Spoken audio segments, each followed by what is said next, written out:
They were followed by two young men jogging down the vale, one of whom had a black, heavy-looking rectangular box hoisted on his right shoulder, with one eye clamped on it, and his hand rapidly winding a crank. "Who the bloody hell are you? And what are you doing here, goddammit? You've ruined the shot."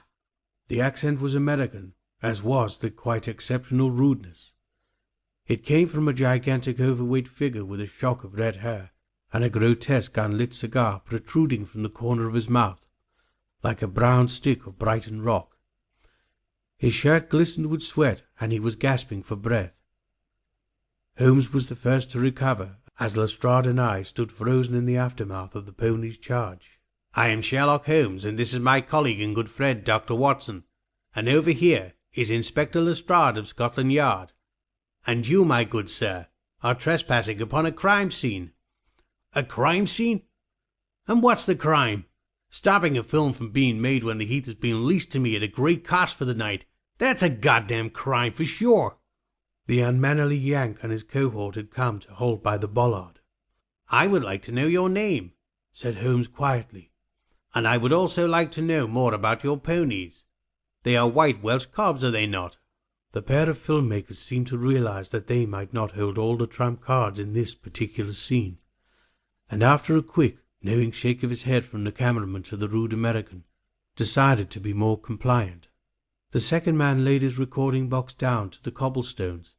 He was slim, bald, suntanned, and elegantly attired in a safari outfit. His stone face and cold, steady eyes reminded me eerily of Buster Keaton, without a single trace of humour. "Yes, they are Welsh cobs," he said in pure Oxford tones. "I must apologize for my colleague, gentlemen. We are having a trying day. I am Leonard David, the director of My Dream of Ponies, a children's film, and this aggressive fat person is Sheldon Wells, the film's producer. It is his money I play around with, so he might have good reason to be angry. What is the nature of the crime, may I inquire?" "A 6-month-old baby has had her head removed," replied Holmes pleasantly. Good God! The two men might have rehearsed their response to this news. It was so completely harmonious. Yet it seemed doubtful to me that they could know anything about this crime. I imagined that all they were interested in was making motion pictures, and the enormous profits that came from doing so. "Have you been in full control of your ponies all day?" inquired Holmes. "It is possible that a horse or pony kicked the child's head off. An accident, of course." Wells's eyes narrowed, as though he sensed a familiar threat of a legal nature, one that might damage his pocket. "Oh, now," he cried, plucking his cigar from his mouth. "You sure can't lay that one on us. We have a handler for the hosses, and they're damn well trained. Why, I'll bet they return straight back to 'em at Well Walk. Ain't that right, Lenny?" "Yes, Sheldon, it is. Calm down. You are not in danger of being sued. I believe we can help you, gentlemen.